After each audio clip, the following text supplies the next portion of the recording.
So we have people start to join on, alhamdulillah. And you are now live streaming, and yes, and we're recording. It's recording. It's recording and live streaming. Good luck, everybody.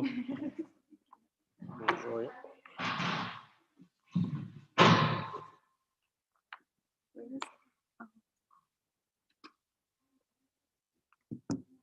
You know, Yeah, there's no mic. that one. Yeah, take it. Oh, that's You can just untangle it.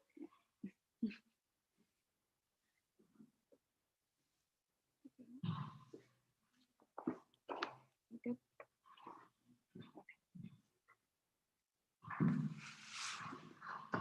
السلام عليكم. بسم الله الرحمن الرحيم والصلاة والسلام على رسول المرسلين سيدنا محمد صلى الله عليه وسلم. Thank you all for coming to this event. This is the Parent Management Training session. My name is Noor Talib. I am part of the outreach committee here at the Al-Noor Islamic Center. No, this place was not named after me, so don't even go there. I wish. Are you sure? Today we have Sister Rahma Hida, and she will be presenting on this specific topic of parent management. A short bio about Rahma Hida. She is a PhD candidate in school psychology at North Carolina State University. She is currently a psychology intern at Harvard Medical School and Boston Children's Hospital.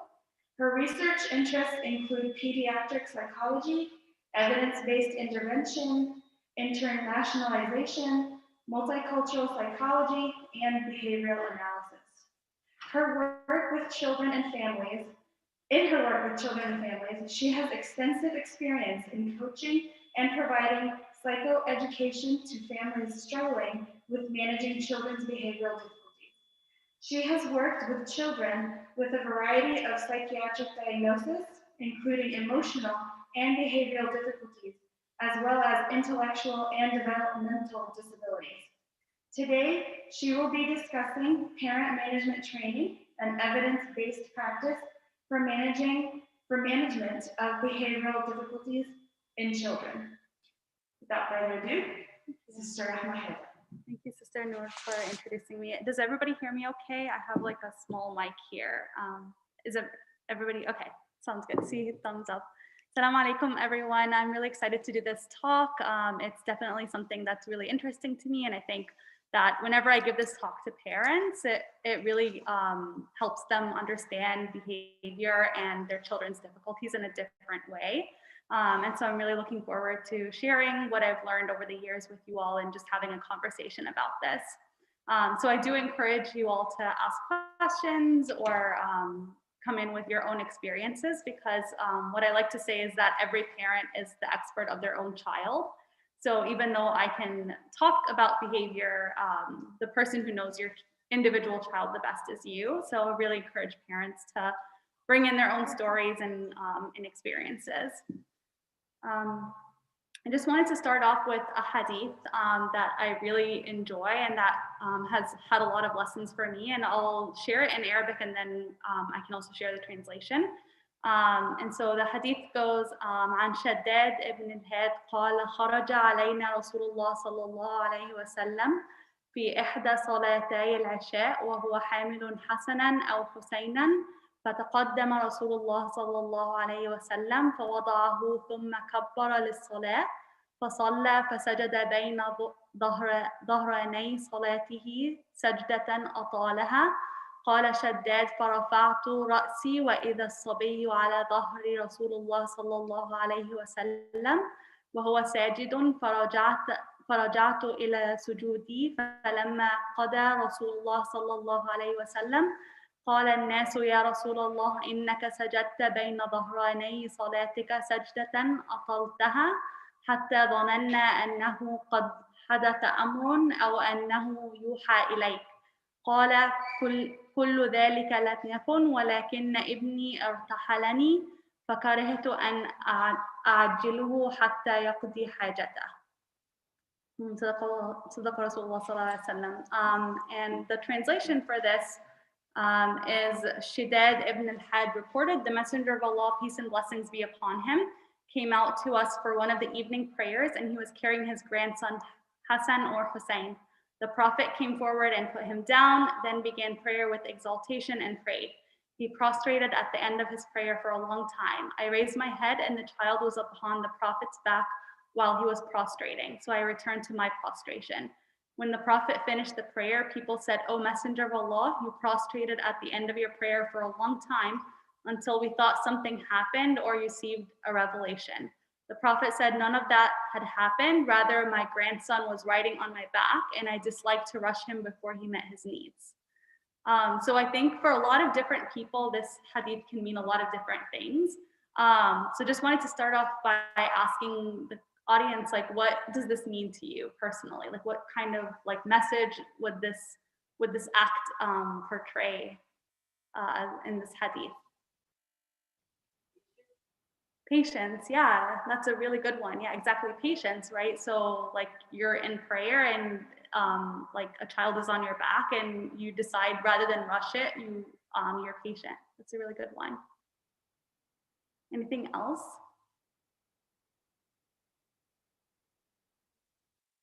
Yeah, I think patience is the big one here, right? And also like compassion and mercy for children, and also acknowledging that like even in this religious obligation, we think of prayer as this obligation that we're all expected to make, but even in this obligation, the Prophet's mercy and compassion shown through to his grandson. And it's a real like lesson in how to approach children and how to approach like children's play even. I think I'll admit people. Yeah, sorry guys.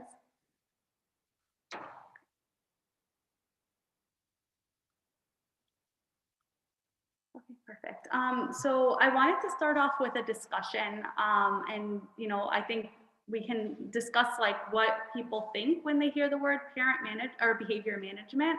What kind of thoughts come to mind, or what kind of things do you think of when you hear that word?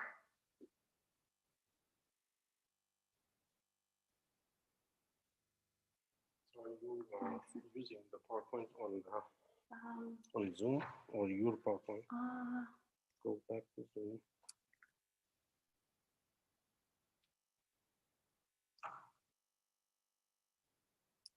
Yeah. Is it? It's moving on Zoom. Yes, that's fine. Okay. So is it?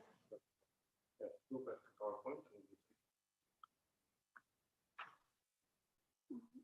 So what thoughts come to mind when you hear the word parent behavior management?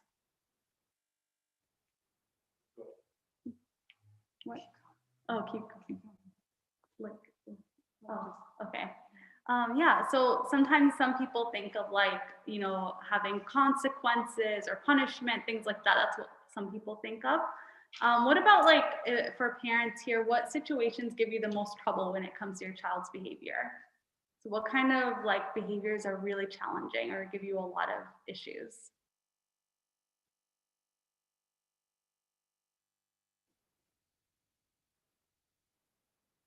I guess everyone has really good kids. That's great. That's okay. We can, yeah, sometimes some parents talk about like the situations that give them the most trouble are like non-compliance. So when they ask kids to do something and the kid doesn't want to do it, and then you get into this power struggle with your kid. Some parents say that's the most difficult.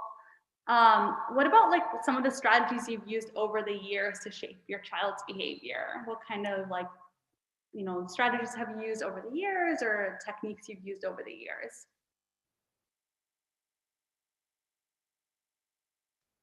And that can be anything. Giving them something they like. Oh yeah, awesome. Yeah, and that's like to kind of like encourage them to do certain behaviors. Yeah, good. Yep, exactly. So giving them something they like and something they enjoy. That's a really, really good one. Thank you, sister. That's a good one. What are some other strategies? What about like things that like if you don't want them to do something, what have you done in the past?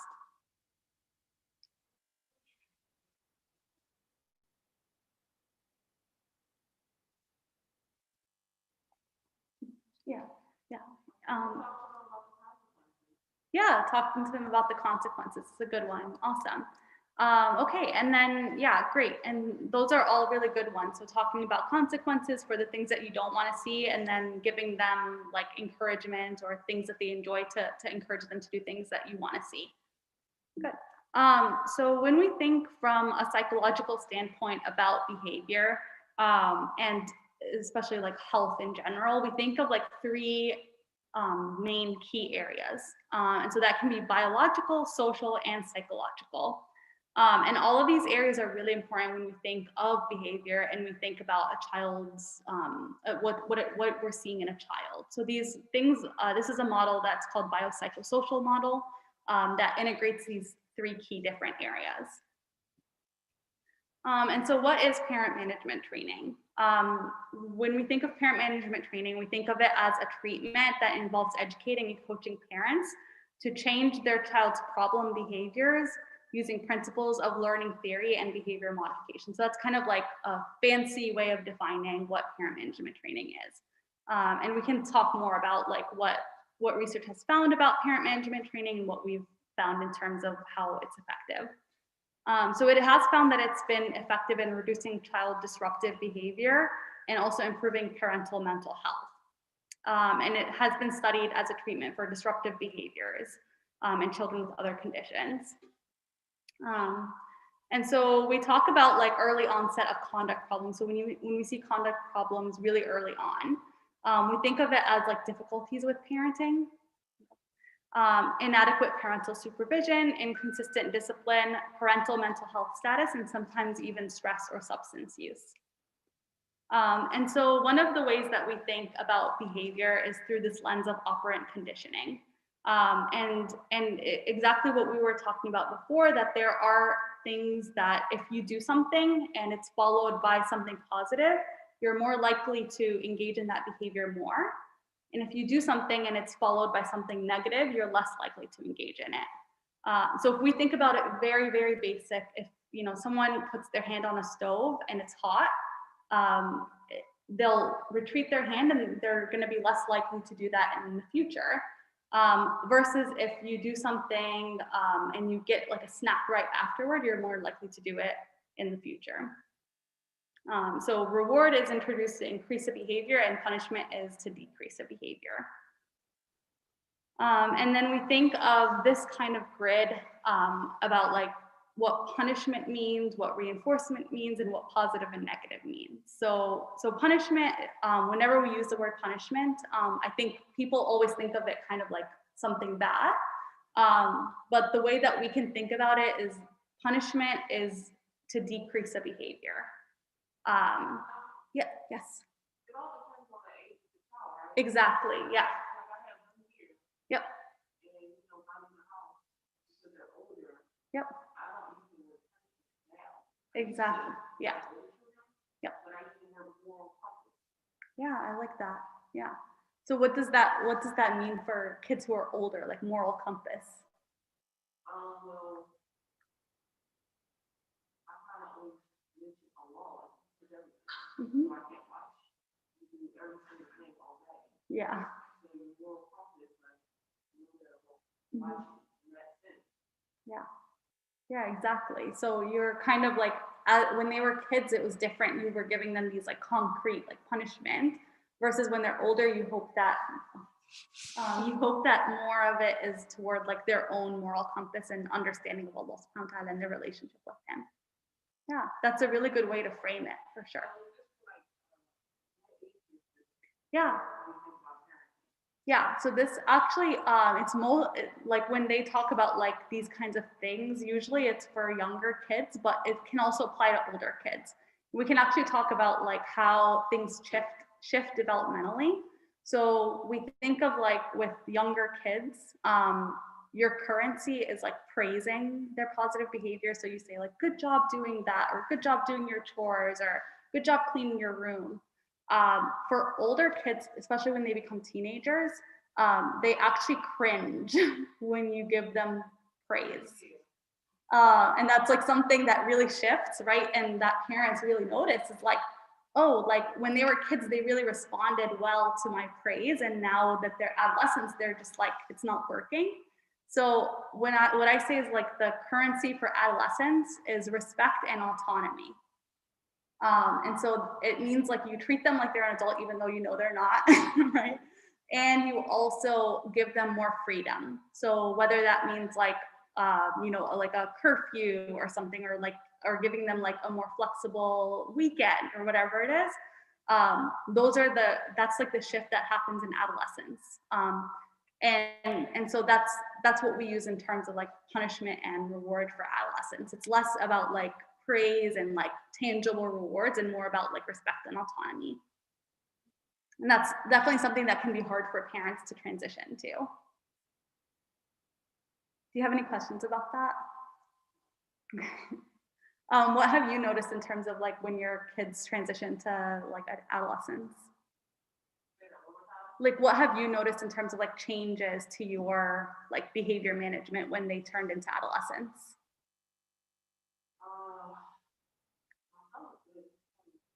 Yeah. Yeah.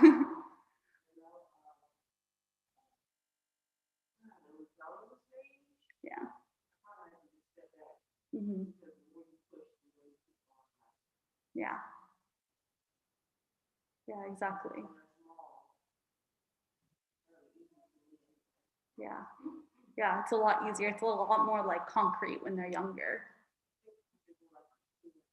Yeah, for sure.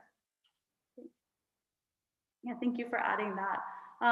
So yeah, so when we think of like punishment or reinforcement, it can be a lot of different things, right? So it doesn't always have to be like snacks or stickers or things like that when you think of younger kids, but even for older kids, when you think of like, you know, privileges, right? So you can see your friend this weekend, or you can have like a gathering this weekend or whatever it is. But when we think of like punishment or reinforcement, and obviously parents don't use these words with their kids, these are mostly like scientific words, but punishment means you're decreasing a behavior, and reinforcement means increasing a behavior. And so it doesn't actually mean what you're introducing at all, because what you think of as a punishment or reinforcer can actually be the opposite. So for example, this is a classic example, right? So a kid acts out in class and the teacher sends the kid to the principal's office. But then over time, the kid is actually acting out even more in class. So what does that tell us about sending him to the office? Is that a punishment or a reinforcer? So if we're thinking about it in terms of, yeah, exactly, it's a reinforcer. And so you start to think, okay, the teacher thinks that this is a punishment, but it's actually increasing him acting out in class. So what it's actually doing is rewarding his behavior. And so why do you think a kid would be rewarded by going to the principal's office? Yeah, exactly, getting out of class, exactly. So this is a classic example of like people, you know, us adults think something is a reinforcer or punishment, but it's actually acting as the opposite. Another thing too is actually one of the classic examples is attention. So paying attention to a behavior, if it's negative, that can actually make it increase. And so what we think is like, oh, I'm looking at him when he acts out, or I'm yelling at him when he acts out, and then the kid acts out even more. That actually means you're reinforcing the behavior without realizing it. So that's just something to keep in mind, is like when we think of reinforcer or punishment, we're not thinking of the actual thing that you're doing, but whether it increases or decreases the behavior. And then if we get like even more technical, there's like positive, which means you're adding, and negative, which means taking away. And so for example, you know, if you're doing a negative punishment by taking away iPad, so that's like a negative punishment. If you're doing positive punishment, that means you're adding something. So that means like corporal punishment or hitting your kid. That's like an example of like adding something that the kid doesn't like. And then positive reinforcement means adding something, so sticker, and negative reinforcement means taking away something aversive. So for example, if you're taking away the kid's chores, so you're like, okay, you did your homework, you don't have to do your chores, something like that. So any questions about that? These are kind of technical terms. I'm not really expecting you guys to memorize all of these, but just like a framework for this kind of work. Okay, so one of the things that we talk about a lot is this thing called the coercive cycle. And it's the cycle that a lot of parents fall into without realizing it with their kids. And so it starts by, just make sure that. It starts with parent giving a command, right? So maybe like clean your room. And then the child ignores or defies this command. And so the parent raises their voice. So like I said, clean your room really loudly. The child argues or escalates. Then the parent threatens. So if you don't clean your room, you're gonna be in timeout. The child complies. So the child's like, okay, fine, I'll clean my room. And then the parent is reinforced by the coercive behavior. So actually like this cycle reinforced the parent being loud and threatening and yelling, because the parent in the end got what they wanted, right? They got their child to comply. So the parent is like, okay, that worked. I'm gonna do that the next time. So this is a coercive cycle that a lot of parents find themselves in, and it can also explain why some parents fall into patterns of yelling and threatening and getting loud with their kids. And another coercive cycle, so we'll go through the steps again and see how it ends. So parent gives a command, child ignores or defies, parent raises their voice, child argues, escalates, parent threatens. So like, again, if you don't clean your room, you're gonna go in timeout. Child continues to escalate. The kid's like, I don't care, like I'm not gonna listen. And then parent gives in. So parent's just like, I give up, like this isn't working. So then guess what? The child is actually reinforced by the coercive behavior. So the kid is like, oh yay, like when I continued to escalate and yelled and argued, like this got my mom to stop talking to me. So this is great. So this is how you see a lot of parents and kids falling into the cycle of like yelling and arguing and escalating. And it becomes a cycle that's really hard to break. So a lot of parent management training is actually getting that cycle to end, and for kids to know like the consequences of their behaviors. So stopping the snowball effect of misbehavior. So one of the things that we talk about is the power of parent attention. So when you pay attention to negative behavior, the negative behavior gets reinforced. Attention is always a reinforcer. So a lot of kids think like, if I get, you know, do you know the common saying of like any attention is good attention? So if a kid is getting attention, even if it's for something bad, if that's the only attention they get, they're gonna get it, right? So if a parent isn't paying attention when they're doing good things, and the parent only pays attention when they do bad things, the kid falls into this idea of doing these things to get attention. And then if you ignore positive behavior, the positive behavior does not strengthen. So a lot of parents, you know, understandably, they want to pay attention when something's going bad, right? Like when something's going bad, you're naturally going to look at it and want to correct it. But then that actually reinforces it versus, especially if you're not paying attention to the good behaviors. And so what we talk about is actually ignoring the negative behavior. And I know that can be really hard. And we always talk about how like these are things that are like minor, annoying misbehaviors. So if you can think about like nagging or whining or like doing things that are annoying but not harmful, those are the things that we actually encourage parents to ignore. And then paying attention to the positive behavior. And when you pay attention to the positive behavior, it actually strengthens because you're reinforcing it. And it can be really hard for parents to switch that mindset of like paying attention to the positive behavior, because parents think, oh, like it's expected that a child is doing these positive behaviors. Why should I praise it? But that's actually how you're going to encourage positive behavior moving forward. Mm-hmm.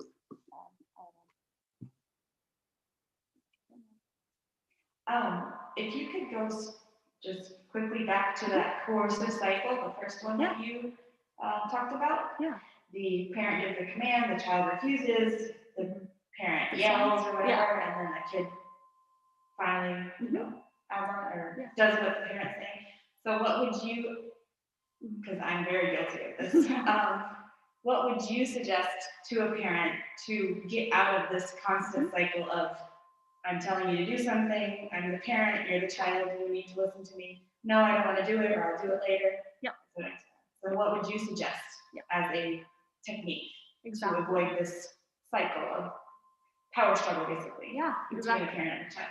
Exactly. That's a really good question. So a lot of times we talk about non-compliance, right, being a negative behavior. So usually, do you use timeout at your house at all? Okay. So we'll use timeout as an example, right? So what you want to do is actually repeated non-compliance has to be timeout. So usually what we recommend is that there's 3 things that lead to timeout. Intentional aggression, so if you're hurting someone intentionally, intentional destruction of property, which is like you destroying property like a table or a chair, and repeated non-compliance. So what repeated non-compliance means is that parent gives a command, child doesn't do it, parent says it one more time. If the child doesn't do it within that second time of the parent repeating the command, then the child goes right to timeout. And so that's how you break this cycle, is like they know that after the second time they say it, they're going to go right to timeout. And you have to do it consistently. You have to do it 100% of the time. And you don't raise your voice. You still say it neutrally. And you give the command and you give it very clearly. And we can talk about commands too. So we can talk about like how to give effective commands, because that's also something that has nuance and is like detailed. So yeah. And what about for older kids? So timeout works for my kids. They're 6, 5, and 3. But for people who have teenagers, how would you break that cycle? Timeout doesn't work for a 13, 14-year-old. Exactly. So exactly. So then that way you're gonna have to like actually partner with the adolescent to do things that like they would find rewarding or positive. So whether that means like, a later curfew on weekends, right? So like instead of having your regular curfew of 9 p.m. or whatever it is, it's actually 11 p.m. on the weekends. Or, special privileges like getting to use the car or getting to go somewhere. And you know that like, okay, if you don't do what we're expecting, then you're not going to have this privilege. And you know it and the child knows it. And that's another thing too, is that a lot of times consistency is always the hard thing that parents don't get right. Is like, sometimes they'll enforce the rules, sometimes they won't. Sometimes they'll put their foot down and sometimes they won't. And that actually like increases misbehavior. So you want to make sure that both you and the child know 100%, if I do this, my parent will do this. This is the consequence, whether it's positive or negative. And so that's something that like I would encourage parents of like teens and adolescents to actually work with them to put together like what are some privileges or things that are important to you that we can put in place. Yes, great. And we can talk about commands too, especially for younger kids, like what commands work, what commands don't, and things like that. But that's a really good question. Is that any follow-up questions about that at all by anyone?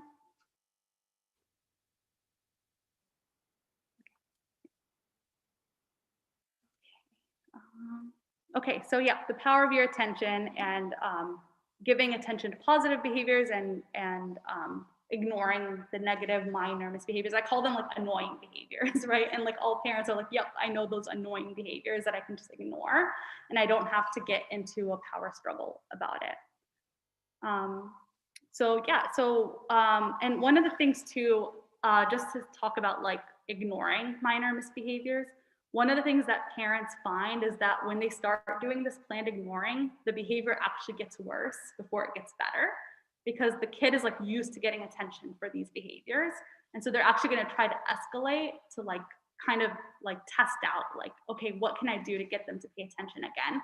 And so we call this the extinction burst. And it just means that the behavior gets worse before it starts getting better. And so the thing is like for parents to keep on doing it and keep on being consistent. And over time, they'll find things getting better. So we talk about like what is behavior, right? And so behavior actually involves 3 key parts. So that we call them the ABCs of behavior. So antecedent, behaviors, and consequence. Antecedent is like the thing that happens right before a behavior. And then the behavior itself, and then the consequence, what happens right after. And so antecedents can be a variety of different things. It can be someone says something, or even a room is set up in a certain way, right? So if you think like you don't want a kid to, if you don't want a kid to like break things, right? Especially for kids who like constantly break things, you actually want to set up a room to where they're not able to break things. So you don't want to have like sharp objects or things that can be easily breakable in a room. So you think of like things that you do and also things that are around the child that can influence this behavior. And then consequence is something that happens right afterward, whether that's positive or negative. And we can think about, again, like behavior change being slow, like it's really slow to see change. And it takes a lot of time and consistency and patience. And, you know, one of the things too about behavior is that like a lot of times people can be very understanding of things like anxiety and depression and emotional concerns, but with behavior, it's different, right? People are like, this is intentional, they're trying to be manipulative, the kid is trying to be defiant, but actually like the main things are still happening in both, and we should actually be understanding of both emotional concerns and behavioral concerns. And they also require the same level of empathy. So these are just like little examples just to kind of highlight the ABCs of behaviors. So antecedent, telephone rings, you answer the phone is the behavior, and then the consequences, you hear the voice of the person on the other end.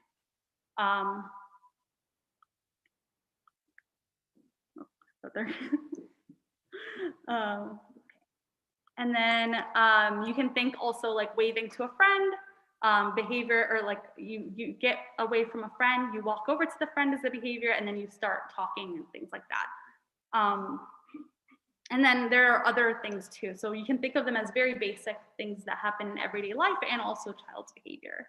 So for example, parent instructs the child to clean the room, the child picks up the toys, and then the parent praises the child and gives them a pat on the back. So you can see those ABCs. So then we also talk about, like when we're talking about behavior, we talk about these key things called shaping and chaining, right? Because we talk about behavior change being slow. So you actually are not going to expect the child to immediately start showing the behaviors you want. And rather you're actually trying to do different things to get there. So shaping behaviors means that you're enforcing successive approximations of the final response, which basically means like you're trying to encourage as close as you can get to what you really want to see. So one really basic example, especially for parents of like kids who remember like your child's first word, right? So if you want them to say mama, right? If the child says ma or something, you want to like hype that up and you're like, oh yeah, you're getting there, right? And the child like learns like, oh, there's something that I'm starting to get to, until they eventually say mama, right? And so like parents are gonna praise like the behavior that's closest to what they want. If they're seeing something completely off base from mama, you're probably not gonna like praise it, and they know that like, oh, I'm trying to say mama at the end. And then also like another example for older kids is if a child, typically you want a child to like, or you want a teen to study for an hour every night, right? But they don't study at all. Like they're just like, they come home and they just hang out on their TV or phone or laptop and they don't study at all. Well, you're actually not gonna wanna wait for them to get to an hour, but you actually wanna praise them like studying for 10 minutes one day. Like, oh wow, I saw you studied for a little bit today. That's awesome. Or like the next day they study for 20 minutes. And so you're praising the things that are closest to what you want, rather than waiting and saying nothing until you get what you want. And then chaining is another key thing. This is especially for kids with developmental disabilities, so kids who have like intellectual challenges or developmental challenges. we know that like one single behavior actually involves a lot of different steps, right? So putting on a shirt, even though that seems very basic and quick to us, it actually involves like a lot of different steps. So like taking the shirt from the drawer, spreading the shirt on the bed, picking up the shirt. So we know that like a single behavior actually consists of a lot of different steps. So what you want to do is actually break that down and praise every step until you get what you want, or until you get the behavior that you're looking for. So those are two examples of how you can use behavior management in like a way that's slower and more consistent. Any questions about either of those, shaping or chaining?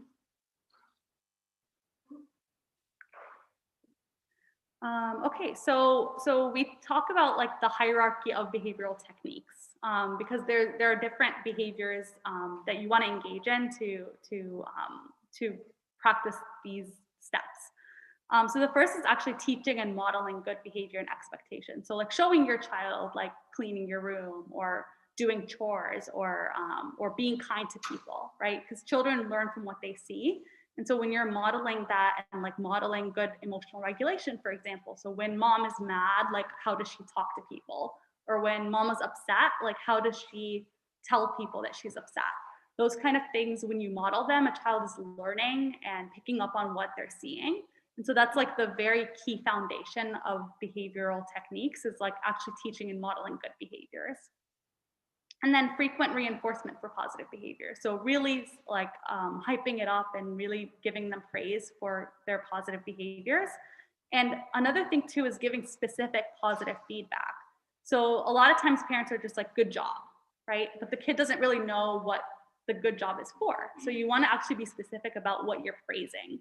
We call that labeled praise. So you're saying, good job cleaning your room, or good job being kind to your sister today. I know that was really hard because it was such a difficult day for you today. Or I really liked how you sat on the table very politely today. And another thing too, we can talk about like praise later on, but you actually want to actually give good praise. So a lot of parents can like say something like, good job not having your room look like a barn for once, right? And so that's like not actually praise. It's kind of like a backhanded compliment, and you're giving attention to the negative. So you actually want to be positive and want to actually give good praise. And then again, actively withdrawing attention from minor misbehavior. So like things that are like minor and annoying, you kind of like turn away from them.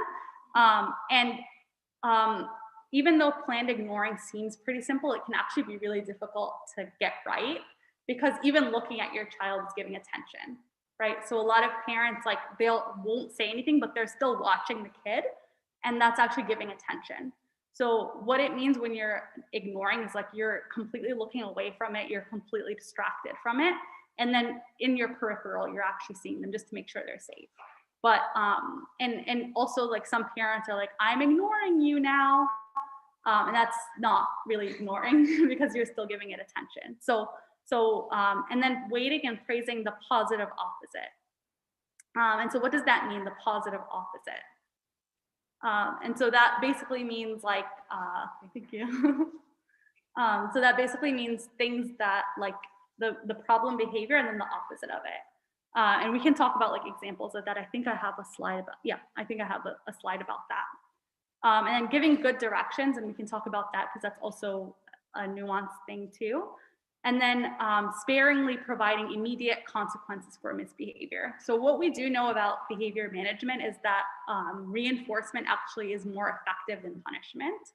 So that's something that we know, but we also know that sometimes you do have to use consequences and punishment. And so when you do use them sparingly and use them intentionally. So you talked about ignoring what you would call minor things like whining, nagging. Where do you draw the line with what you consider as a minor behavior versus something that is serious enough that needs to, have attention towards it? Yeah, exactly. So I think this is going to change for every parent, but for a lot of parents, where they draw the line is when a kid is hurting themselves or others. or other things, right? So if there's immediate harm to the thing, that's where people draw the line. But then there are some behaviors that you know are really problematic, and you might have a different line to draw. But I think for most parents, that's where they draw the line, is like when the child is in serious harm for themselves or others. And again, the non-compliance, the repeated non-compliance, I think is a big one, because you don't want to fall into that cycle. Any other questions about any of that? Mhm. Yeah. Yeah. Yeah. Yeah. Yeah. Exactly. Yeah. Yeah.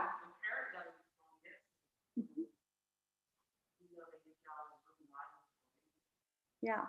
Yeah. Yeah, exactly. Yep, exactly. So are you talking about like it's hard to ignore? Mhm. Yeah.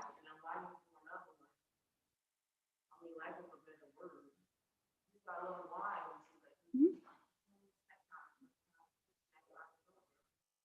Yeah.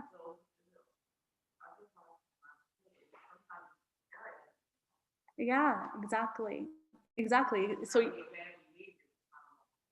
yeah, exactly. So ignoring it when they're nagging and just like, nope, but like I already gave my final word, and like, yeah, exactly. Yep. Exactly. And part of like ignoring too is self-care for parents, right? Is like a lot of times like I tell parents, like if you're ignoring the child, like find something nice to do, like read a book or watch TV or do something that can like actually help you calm down, because it can be really frustrating, like seeing a child do these misbehaviors and having to just not respond to them.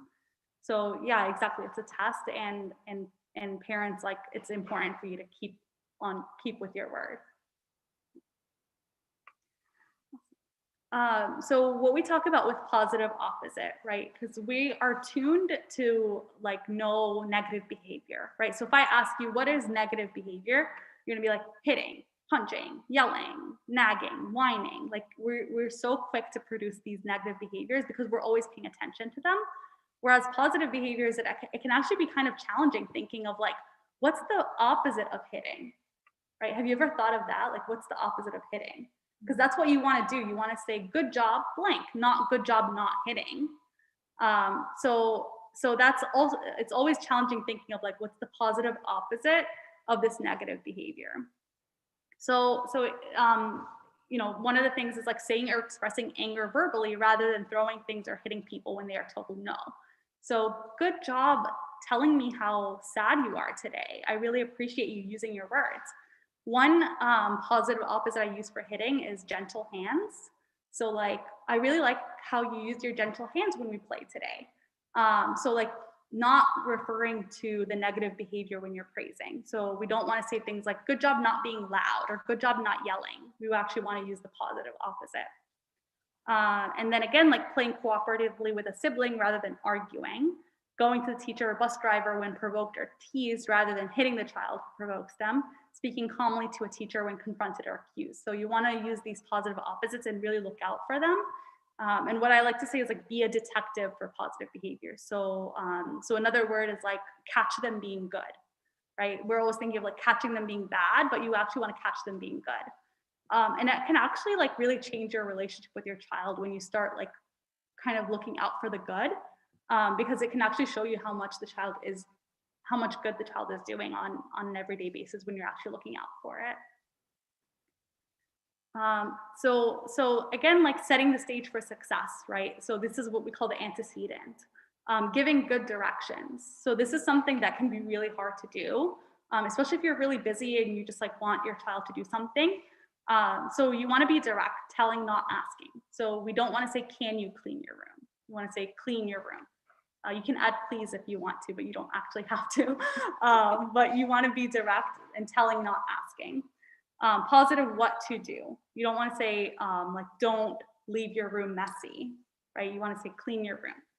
Single, one at a time. So you want to, like, if you're giving a command for cleaning your room, that's the only command you want to give. You don't want to say say clean your room and brush your teeth, right? Because those are two different commands. You want to be specific. So if you want to say like, you know, if you want to be specific about like how you want them to have their room. So clean your room until it sparkles or something. You want to say that, but being specific. Age appropriate. So for every kid, it's going to be different, right?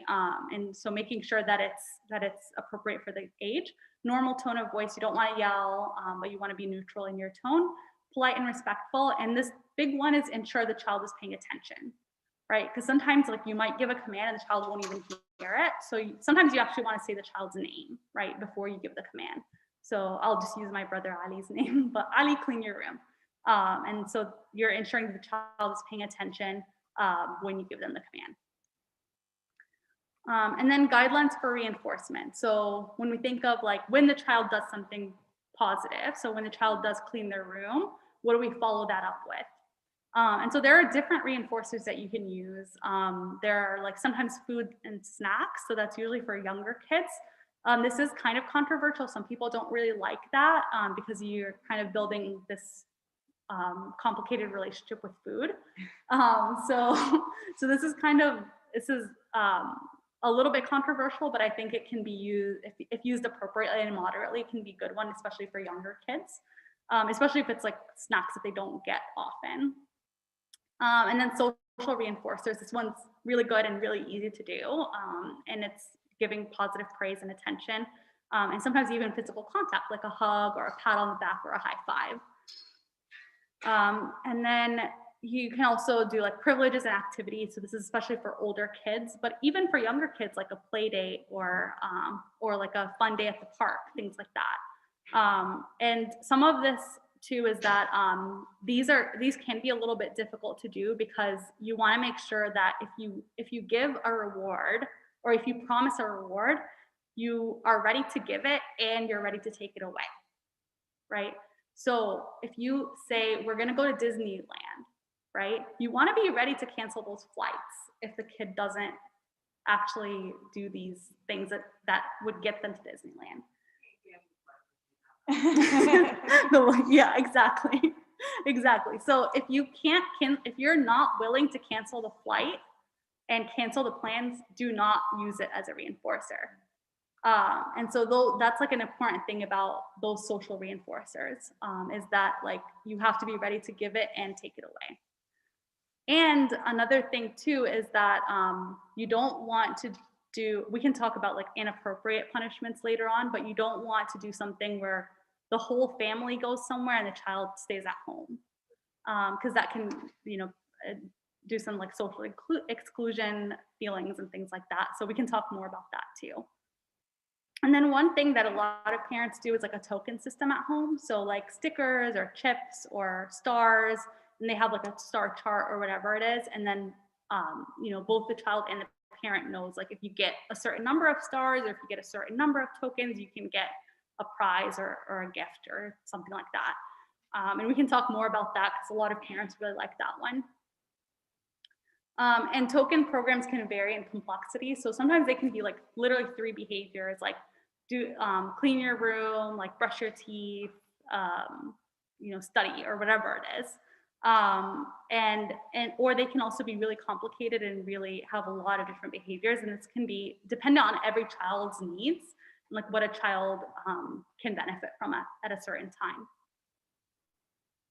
And sometimes too, like another thing is a child can be really enforced by like stickers or smileys or little stars, like they can really enjoy that. So it can be good to give them that positive reinforcement along with your praise. So this is an example of like what a reward menu idea would be. Sometimes I like to tell parents to think of like small, medium, and large, right? So like what are small rewards? So that can be things that you can give every day. So if that's like a snack or a dessert or some iPad time. And then medium is like things you can give like once a week. So a trip to the park or a special like movie night or something like that. And then large is something that you can give like every month or so. And so this can be really special, like a trip to somewhere, or a beach trip or something like And so we can think of like daily, some ideas are dessert after dinner, week game with parent, 20 minutes later bedtime, 30 minutes of cell phone time, extra book at bedtime, things like that. And then weekly, you can bake a special treat or invite a friend over, allowance, big rewards or like inexpensive toy, pick out a shirt at Target, things like that. So I encourage parents to think of different things that can fit daily, weekly, and monthly. Mm-hmm. Yeah. Yeah. Mm-hmm. Mm-hmm. Mm-hmm. Yeah. Yeah. So a goal for the child.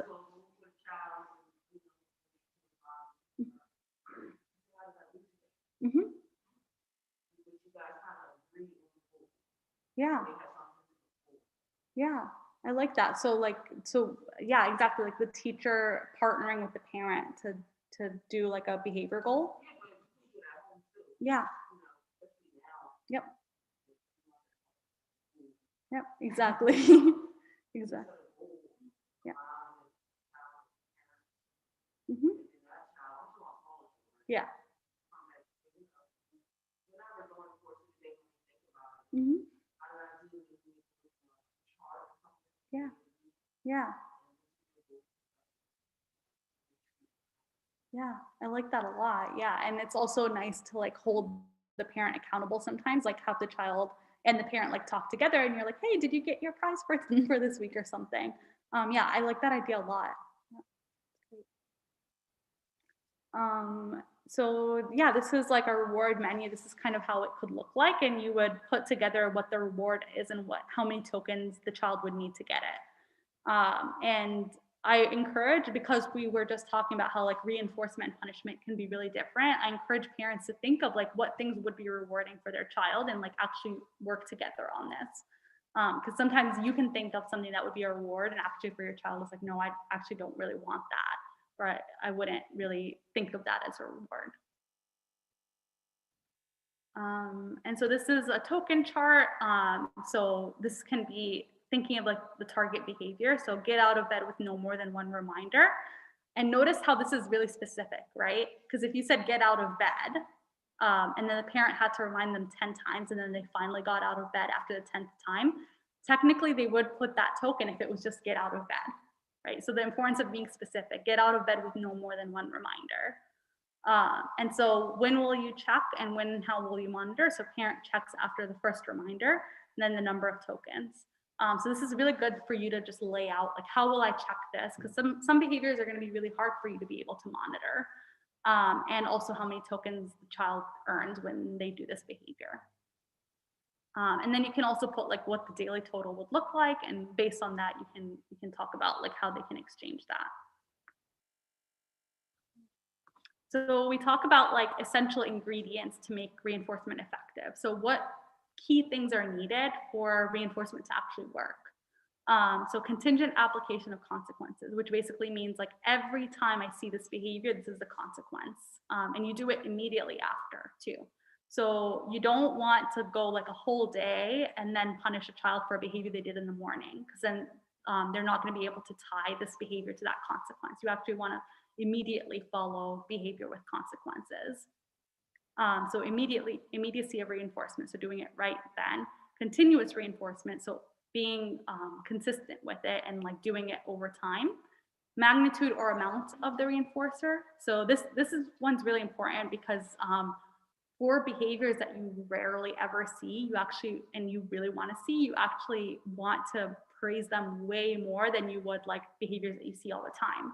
So for example, for a kid who like never does their homework and one night they spend like 30 minutes studying, you actually want to be like real, you want to praise it a lot more than you would like if he was just like brushing his teeth or something, because those are behaviors that you rarely ever see. So magnitude or amount, right? You want to be mindful of how you're praising behaviors, like how much emphasis you're placing on the reinforcer.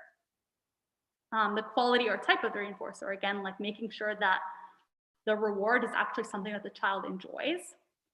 varied and combined reinforcers. This one's really important too, because it basically means that you're combining different reinforcers.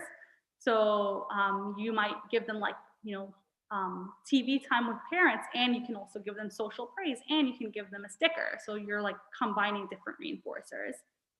Use of prompts, so like giving a prompt for the behaviors that you want to see.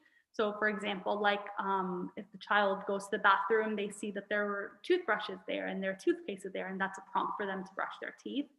Shaping, again, we talked about that, about like, praising the closer behaviors that look to what you want. And then practice trials. So like practicing it with your kid. Sometimes it can be fun just to like be like, this is a practice week. Let's just see how it goes and see how it works out.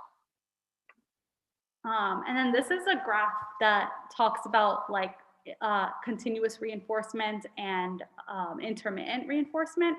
So continuous reinforcement basically means like you're giving the reinforcement every single time you see it. And then intermittent means like sometimes you give the reinforcer, sometimes you don't. And so whenever we talk about reinforcers and rewards, we want to get to a point where you are not relying on them, right? So in the beginning, yeah, maybe your kid will need like these rewards for cleaning their room, but you want to get to a point where like they clean their room on their own and they're not getting rewarded for it. Kind of like what you were saying, sister, with like the moral compass leading your behaviors. So this shows, so basically this half shows like when you were giving the reward, and then the second half actually means when you took away the reward. So this line shows when you have been giving the reward consistently every time you see the behavior. You see here that like when you took it away, the behavior actually decreased a lot more than when you weren't giving it consistently. So this is the behavior right here. So you see like when you take away the reward, for parents who gave the rewards inconsistently, the behavior keeps on going at like this rate right here. And then for parents who gave the reward consistently every time they saw it, the behavior actually decreased a lot more. So that just goes to show the importance of being consistent with rewards and always giving the reward when you see it. Does this make sense? Any questions about that chart? I know it's like, it can be confusing to see.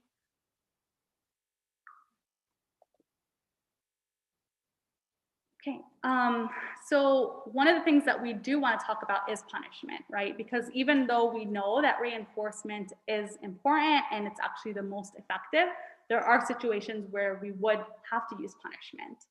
And so the most effective punishments are 3 types. So punishment by presenting a specific consequence, so a reprimand. So like, I don't appreciate how you talked to your sister today.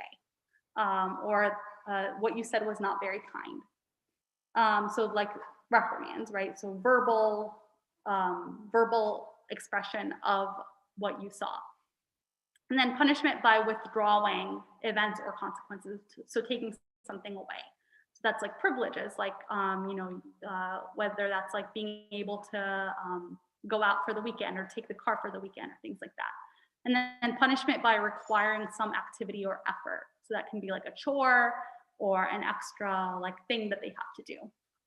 And the requiring some activity or effort is a really, really tricky one. And we can talk a little bit more about that. All of these are tricky. We can talk more about like what punishments are actually like not helpful versus they are. And then consequences that are effective are administered calmly. So using a neutral tone. Used sparingly, so you use them pretty rarely. You're not using them all the time. Administered immediately after a behavior, even if it's like in the long term. So even if it's like, they do something at the beginning of the week and then the punishment is actually over the weekend, but you want to actually say that. You want to say like, this weekend, you're not going to be able to do blank. Incrementalized, so small doses. You don't want to like have like a really big punishment, and then again, consistently applied. So these are some of the things. So we talked about timeout. So timeout actually means timeout from reinforcement, so from positive reinforcement. That's actually what it means. So it's not just sitting in a room. It actually means that like during this time, you're not getting positive reinforcement.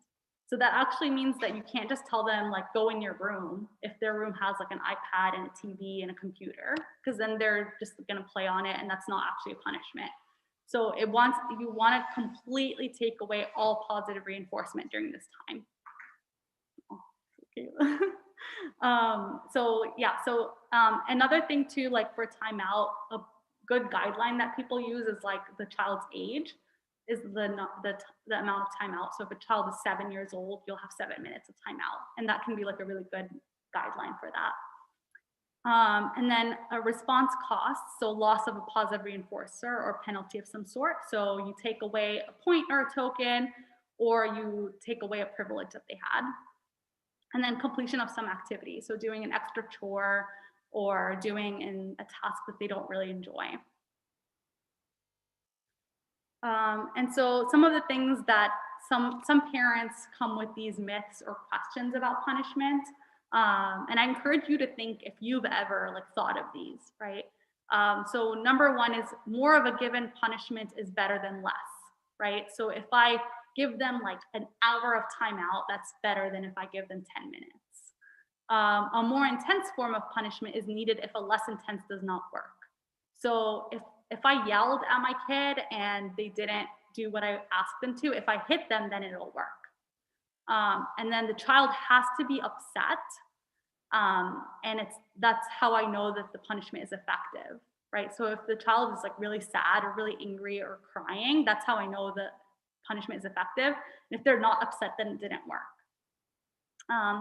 And anything the child dislikes is fair game. So doing homework or practicing or reading, I can use that as punishment, and that's fair game in terms of a punishment. So these are myths that research has shown are actually like not true when we look at these different points in punishment. And we can talk about like things that, why those things don't work. So we can think of unsuitable or unnecessary punishment. So these are punishments that like are not A, going to be effective from a research standpoint, and B, they're just not necessary to produce what you want to see. So work on a homework assignment. Why do you guys think that this would be an unsuitable punishment to make a child do homework? Yeah, exactly. You want a child to actually enjoy doing their homework, right? You want them to like doing homework. So if you're using that as a punishment, then you're actually telling them that like this is something that you should hate, right? Because they associate that with like me doing something bad. Yeah, exactly. Or practicing more on a musical instrument, same thing, right? So like if you know that they that this is something that they enjoy, this is their talent or their like extracurricular activity, you don't want to use that as punishment. Not go on a family outing. So if you had like a plan to go to the park over the weekend and the child did something bad, you can't, or it's not like suitable to tell the child like you're gonna stay at home and we're gonna go out. Why do you think that is?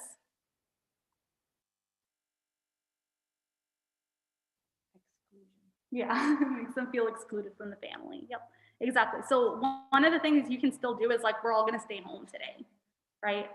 And even though some of the kids can feel like the other kids, if you have other children, might feel like that's unfair, but maybe like have them do something else. Or not offer that as a reward, right? If you're not willing to take it away, then don't offer it. So if you really want to go to the park this weekend, don't offer that as a reinforcer. So Rahma, can you go back to that punishment and detail it a little bit more? Yeah. Detail what you consider as punishment? Because I see parents yelling, and then if the child is not stopping, they increase that yelling, that screaming for the child. And as you mentioned, they may hit the child, and some of them feel that hitting is allowed, so we can hit the child, it's allowed by law. So what's the recommendation for that? Where should we stop, and how can we handle it? Yeah. So some of the punishment, and also another thing that I do want to say is that even though corporal punishment, like research has shown that it's not effective, most of that research has been done on like white participants, white middle class participants, and so we don't actually know if like in other cultures it is effective. So that's something that is like tricky about like physical punishment. What I will say is that some research has actually looked at if you were to do like an agreement with your child about physical punishment. So if you do this, then I will hit you however many times or whatever. Sometimes that can actually be better received, which is kind of wild to think about, right? But there has been like some research looking at that a little bit, because when we know about physical punishment, like what's problematic about it is sometimes it's like out of anger, right? So a parent is angry that the child is doing something and there isn't really like a set contract for it. So those are just like some details about like physical punishment that I think there's still research being done on it. But yeah, so I would say the punishment that research has shown are really effective is presenting a specific consequence, like a reprimand. So like, I don't like how you talk to your sister, or I don't like how you behaved at the store today. Or like taking away something or a consequence. So whether that's like, you know, they're like, they have like a thing that they can look forward to on the weekend, you can take that away, or requiring some activity or effort, like doing an extra chore, or timeout. So those are the common effective punishments. Do you have questions about those, or? I can continue the questions, but Yeah, I want you no, to finish. go ahead. Yeah, it's okay. I think that we need to have that discussion with the culture, that we have different cultures, different things. That what is the environment that you need to discipline your child? Is it better to discipline that at home, or while you're walking in the street in the mall? Because you see that mothers and fathers that sometimes the child run away, and then in the middle of the street they can yell at the child and raise their voices. So what is the best way to do it? And in my opinion, I'm not going to answer for you, but I think sometimes we change our attitude as parents according to the situation.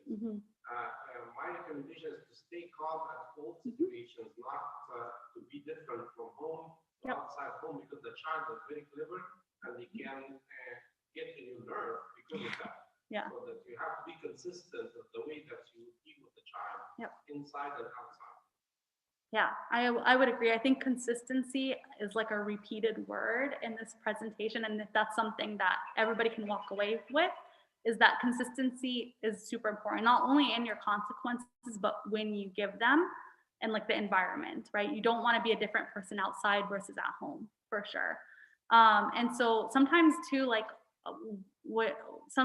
like a really good strategy that a lot of parents use is like, if you know that your kid acts out in a store, before going into the store, you sit in the car and you're like, okay, when we go into the store, these are the 3 rules. If you are able to do these rules, then you will get blank, or you will, or if you don't do these rules, then this is a consequence. And so you're actually preparing them. When we go in, this is what I expect. So we call them like expectation. So what can we expect when we go into this store? And laying out the consequences if they're able to do these behaviors or like follow these rules versus not. So that can be really helpful, especially for kids that you know, like every time you go into a store, a problem happens. So yeah, so some of the rules can be like, you're gonna walk beside mom and dad. You're gonna not ask for things that like we can't buy or whatever it is, you know, but you can set those rules with your kid. Any other like questions about that? Thank you. Okay. Thank you. Any other questions at all from anybody else? Okay, so. Like the sisters don't have any kids, so, Yeah. they need to, or they have enough problems that they don't want to talk about it. Yeah. That's funny. Yeah. So again, like another one is writing an essay to admit that this behavior was bad. So that this or that behavior, you know, there's this common one where it's like, write an essay about like, if everybody in the world did this, how would things be? And so that is not very suitable, just because it, again, it goes back to like the writing an essay being something bad. And it also is unsuitable for younger kids because it's really hard for them to think that abstractly. One of the ones that you might have seen in movies is like writing on a chalkboard multiple times promising that you won't do something. So like, I won't talk back to my teacher in like 100 times. And that isn't really suitable because just because they wrote it 100 times doesn't make them less likely to do it, right? And then staying after school or stay in the classroom at recess and meet individually with the teacher or principal. And so those, again, like you, especially meeting individually with the teacher, you want to actually make sure that there's positive associations with the child and the teacher. So you don't want to say like, you're going to meet with your teacher if you do something bad, because then they start associating their teacher with something negative. Yeah. Okay. And so one of the things that we can think about is like, what do consequences do? So they stop the behavior in the immediate sense. So like they stop the behavior in the moment. And they also clearly outline to the kid what negative behaviors are. But what consequences don't do is that they don't lead to better behavior in the immediate and long term. So they don't necessarily lead to better behavior because actually reinforcement is what is going to increase better behavior. They don't make the student think about what they've done, and they don't make a larger impact when escalated. So if you escalate your consequence, not actually going to cause better behavior or a larger impact. And then these are just common like myths about parent management training overall. So like it doesn't work with everyone, or the focus on behavior ignores affect and cognition. These are just common myths that I would be happy to talk about with anybody. And I think we're gonna break for Salah soon, Salah Aisha, but we're happy to take questions like after if people want to stick around. Or we can take some now before we start. Yeah. We have a couple minutes. So how do you deal with siblings that are constantly fighting, not necessarily fighting, but constantly arguing? So I have 2 boys and there's 5 years gap between them. And they're such boys. They're always, pushing each other's buttons. So I don't know how to deal with that. A little bit there. Thank you. Yeah, of course. Yeah, I think that's a really good question, right? And so I would say a combination of different things. Can you take few questions and then answer them after Aisha? Oh, sure, yeah. That's good. So we Yeah, can, I can write that down. Okay. Any other questions? Yeah. Yep. Anybody else have any? So the sister raised her hand. Oh, no, I got it. She was answering. Oh. Right, I have a question and that we need to be blunt and clear about it. Why we have like maybe different type of children? They call the Arab children, they are very noisy and doing a lot of destruction around the area, different than other, and there's any way to handle it. And how can we handle that in the masjid as well? Not as a parent, but as responsible people in the masjid. Okay. The second question is that middle child syndrome is that or is it real? Yeah, that's good. Is it real? Yeah, there's been research actually done on like order of children. So we can, Yeah, and we can talk about that. Okay. Okay. Any other questions that I can answer after Aisha?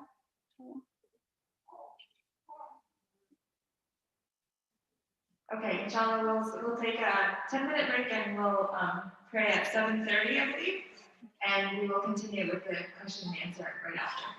Jazakallah.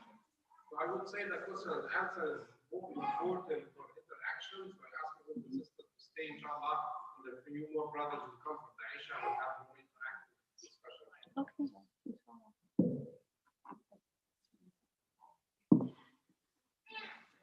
Should we pause this or Yeah. the recording? Everything is the same. Just keep it. You can, you can just keep it streaming Sure. and then it's not a problem.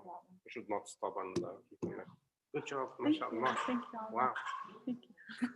I know, so informative. Oh, thank you. I took all these notes.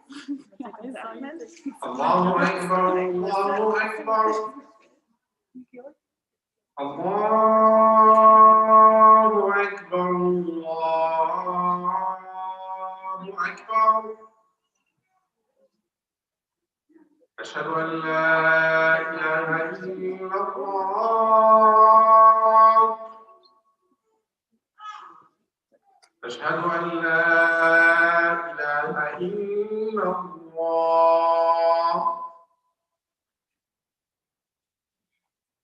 أشهد أن محمدا رسول الله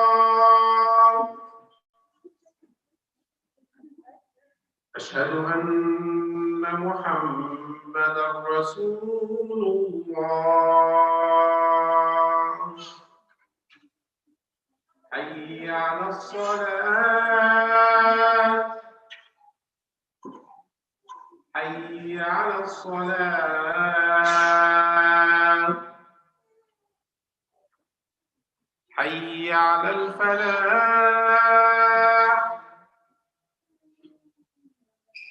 حي على الفلاح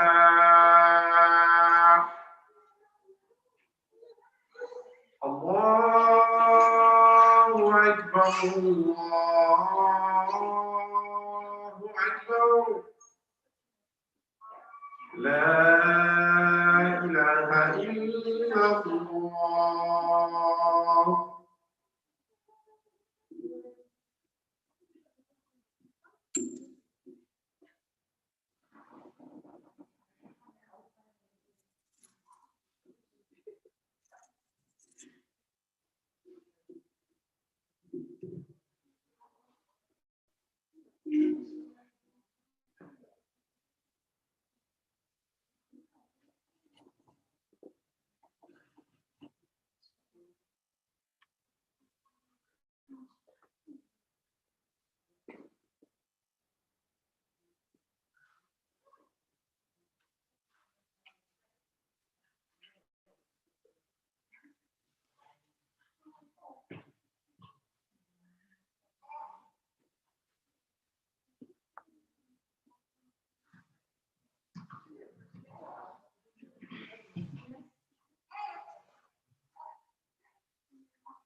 الله أكبر الله أكبر أشهد أن لا إله إلا الله أشهد أن محمدا رسول الله حي على الصلاة حي على الفلاح قد قامت الصلاة قد قامت الصلاة الله أكبر الله أكبر لا إله إلا الله.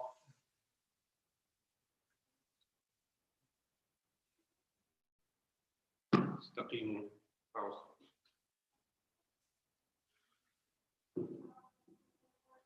الله أكبر.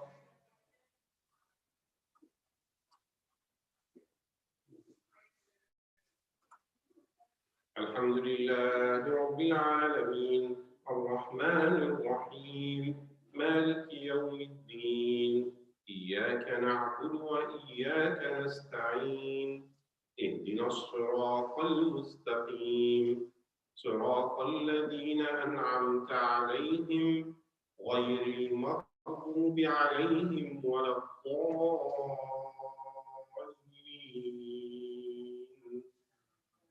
آمين.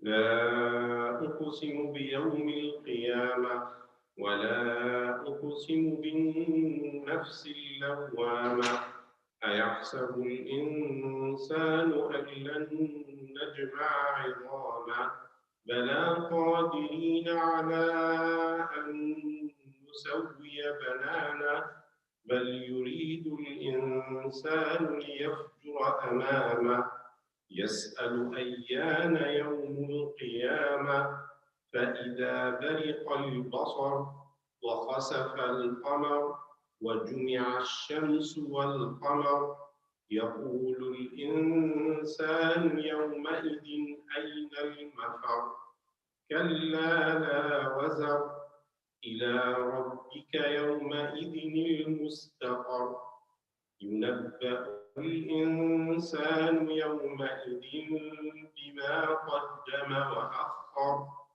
بل الإنسان على نفسه بصيرا ولو ألقى معاذيرا لا تحرك به لسانك لتعجل به إن علينا جمعه وقرآنه فإذا قرأناه فاتبع قرآنه ثم إن علينا بيانه.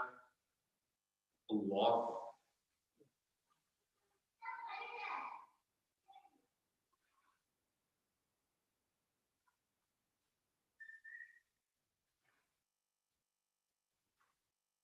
سمع الله لمن حمده. الله أكبر.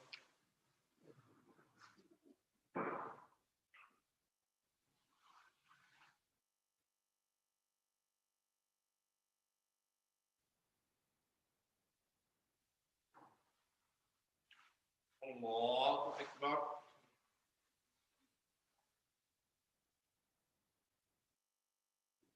الله أكبر.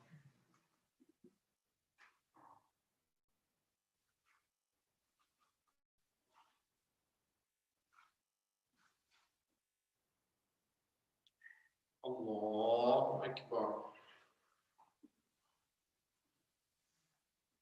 الحمد لله رب العالمين الرحمن الرحيم مالك يوم الدين إياك نعبد وإياك نستعين اهدنا الصراط المستقيم صراط الذين أنعمت عليهم غير المغضوب عليهم ولا الضالين.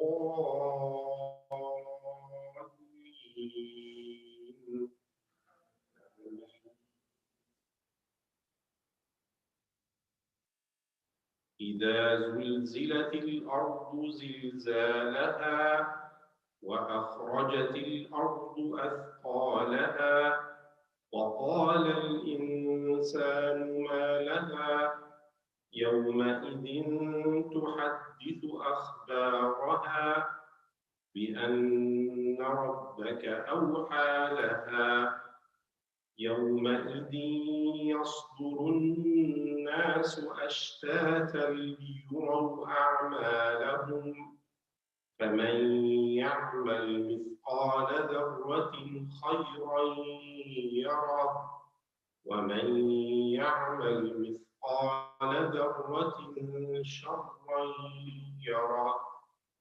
الله أكبر.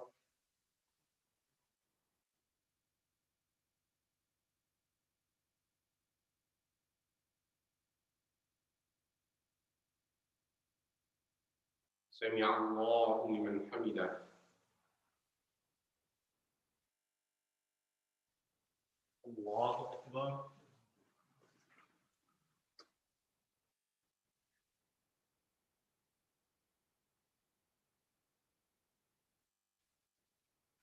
الله أكبر.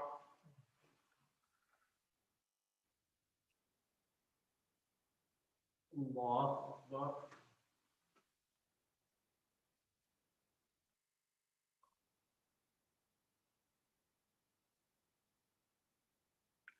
الله أكبر.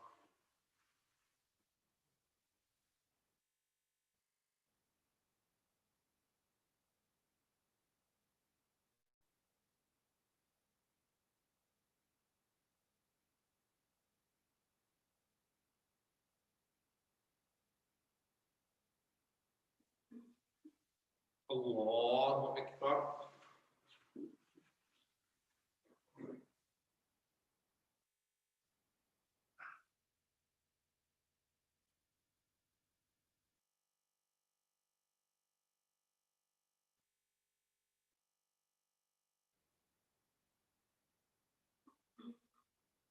الله أكبر.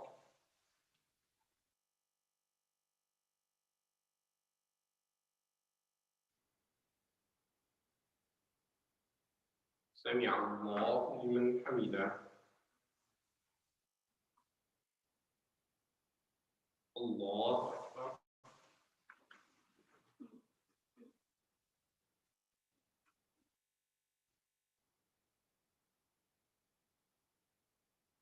الله أكبر.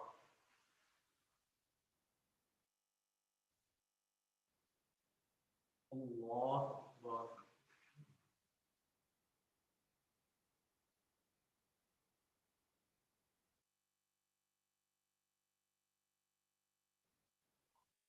الله أكبر.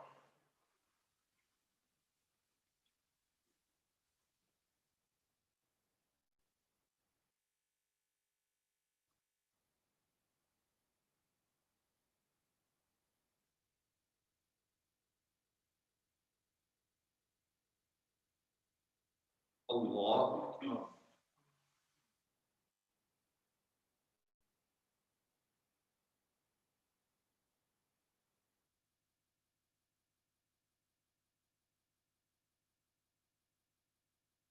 سمع الله لمن حمده.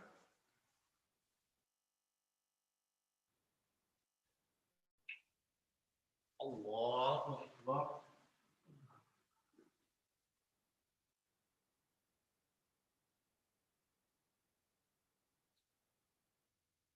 الله أكبر.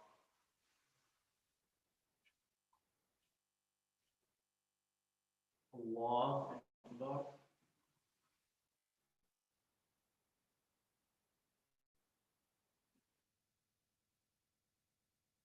الله أكبر.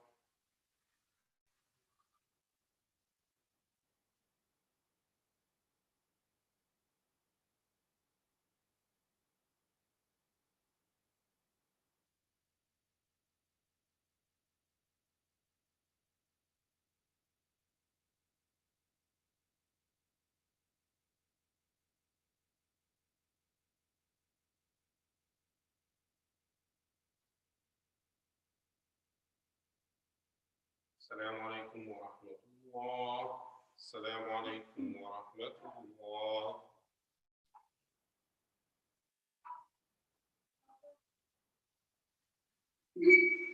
Assalamu alaikum. Inshallah, right after the prayer, we'll continue with the parent management program. Sister Rahma Hida is presented the first half. The second half is much more important with the MC in Mufar, mashallah. The second half is very important with the questions and answers. So if you have any questions, if you have a child giving you lots of trouble, you can ask these questions. Sometimes I attended this program and the mother this side and the father this side and said, I told you. So we need to see that, inshallah, with the second half of the program and ask your questions to make it, inshallah, live the program right after the prayer. Brothers on this side and sisters continue this side, inshallah.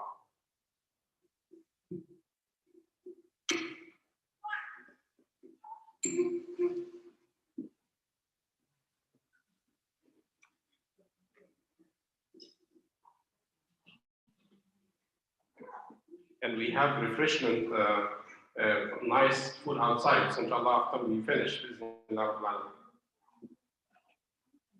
is that you finish on the food?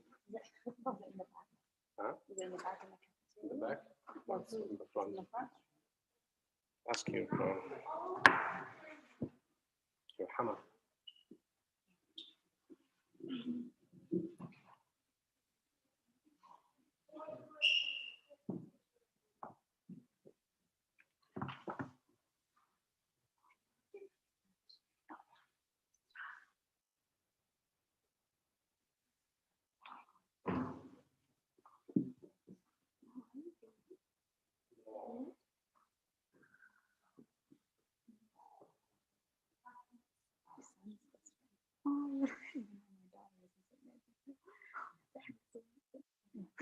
So the boys in school, they do, but they haven't been to Disney school yet. So we're sure to.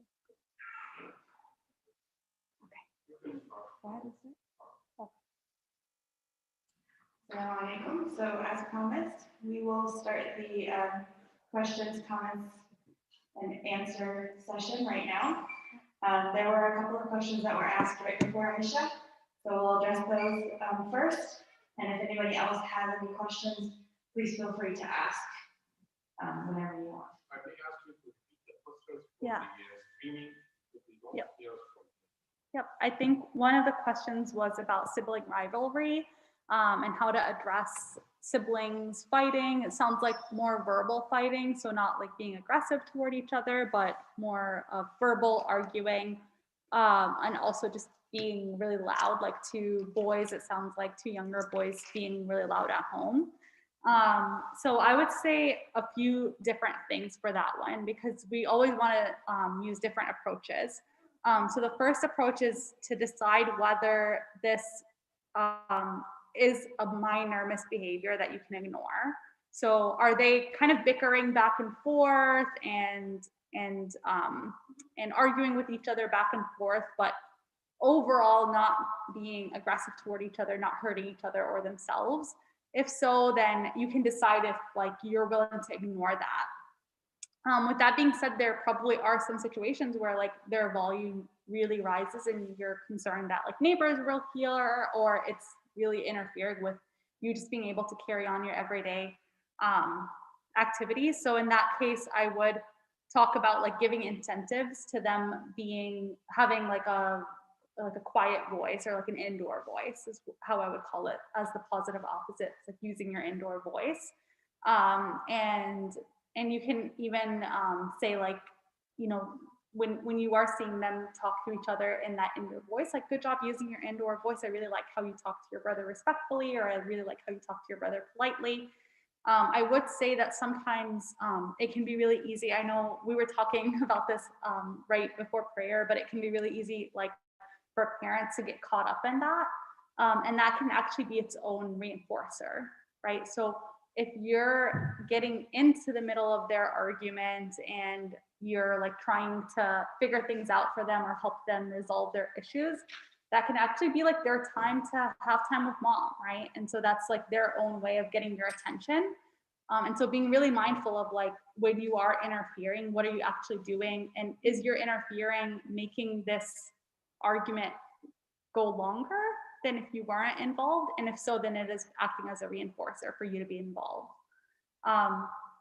So it's complicated, and I think it's like probably like you would be able to like know in that situation, like, if I'm involved, is it gonna prolong this argument or is it gonna cut it off? But it sounds like it goes on long when you're, yeah. So I would also say that like sometimes parents expressing their emotions, and that can also be an reinforcer. So especially if you yourself are getting really anxious that they're fighting, or really upset that they're fighting, that can serve as a reinforcer as well. So we always want to be like neutral toned and calm, and also like ignoring as much as you can the misbehavior. Someone suggested for sibling arguments and things, I've seen this as a meme even. They get an oversized t-shirt and force both of them to sit inside the one shirt until they can get along. Yeah. What would be your thoughts on this technique to help with that problem? I think that's definitely funny and like entertaining. You know, I think it's like, again, like you're treating it as like a minor misbehavior, right? So you wouldn't want to do that if they were like beating each other up or like really hurting each other. Yeah, exactly. So I think if you just want to kind of play around with it and like have fun with it, that would be a good option, but probably wouldn't use it as like an official consequence. Unless, you know, they are actually like, they hate it, you know. I think from what I saw, like the kids seem entertained with it when that happens. So I don't know if it would be like a punishment per se. I feel like they are better when I'm not around. So Yeah. Yeah, even my older is more responsible Mhm. with his brother. Yeah. And caring. Yeah. They do not like kind of argue when I'm not around. That's If an outsider comes in, I'm not around, they're like, well, they don't argue with you. Like they don't do that with their father. Yeah. Yeah. It almost like becomes a thing. Yeah, exactly. Yeah. So it's like, it is. Yeah. So you're noticing that you being there is a reinforcer for them. Yeah. And that's actually a good thing, because that means that they care about your attention, right? And they care that you're like, and they probably have a lot of fun with you. So being able to, so being able to channel that, right? Like, okay, when do I give them my attention? I'm seeing them like be really polite with each other and playing really nicely with each other. I could step in right now and like play with them and give them attention or like praise them for this. And so it's really about like noticing the power of your attention and like frame and like using it differently. So not using it to reinforce behaviors that you don't want to see. But that's really good that you observe that in yourself. You're like, oh yeah, when I step in, they like get more riled up. Yeah. Yeah, of course. And then I think we had another question about like different types of children. And so I think the question was like, a lot of Arab children can be really disruptive. And like the question was about like, how do you figure out like the different types of children and their behaviors, especially in the masjid environment when you're trying to have like more behavioral regulation. So I think like the question of like why different kids like act out more or less than other kids is a really complicated one. And I think it goes back to like what we were talking about with the biopsychosocial model. So there are going to be a lot of different factors going into why a kid might be more disruptive than another kid. And that's going to be as little as like biological factors. So like that kid's own like genetic vulnerabilities. We know that some personality traits are genetic and hereditary. And then physical health or disability, their own like temperament, so their own ability to regulate their emotions. And then there's psychological issues and social issues. So are they from like a social cultural background that like values you being passionate and loud and like temperamental, right? Or are they in a culture that actually values more being quiet and being like soft net? Yeah, exactly. So, and then psychological, right? Does the kid have like anxiety, depression, conduct issues? So these three things are gonna play into how a child presents behaviorally. And I think like cultural factors are really important as well. And not just like the overall culture, like not just like the nationality or ethnicity, but also the culture of the home. So is this a home where people are really loud and like express their emotions verbally very loudly? So those are all going to be different factors for sure. And so I think as much as we can, like trying to figure out what factors are going into it. And then having like, I think, especially in the masjid, like having a culture for the masjid, right? To where like, what do we think is appropriate for behavior here, and fostering that as much as possible. Was that, I don't know if I answered your question. Yeah, you moved around it. I know that most of you said that Muslim children, once they come to the masjid, they are like wild, running all around. They don't do that at school. What are we missing? Why are the same child, they are in the different situation, they're behaving very good, and then another situation we are not able to bring them to that kind of nice attitude. Yeah. I think it goes back to structure. Like at school, there's a lot of structure, there's a lot of like routine. and kids respond really well to structure. And so when they're in somewhere where there isn't structure, when aren't outlined like consequences for behaviors, whether positive or negative, then you can expect the child to act out. So what we talked about before with like antecedent of behavior, like are you setting the child up for behaving in a certain way? And so having like structure, having like consequences and like known consequences is really important. And it's also really difficult because you have people from all different families and different cultures coming into with common space. Whereas in a school, like it's all the adults there are on the same page in terms of being teachers and knowing the rules, and they're able to enforce them more systematically. Whereas in a masjid, people are coming in from different families and different backgrounds, and so it's hard to enforce a common set of rules. So I don't know if I have an easy answer for you.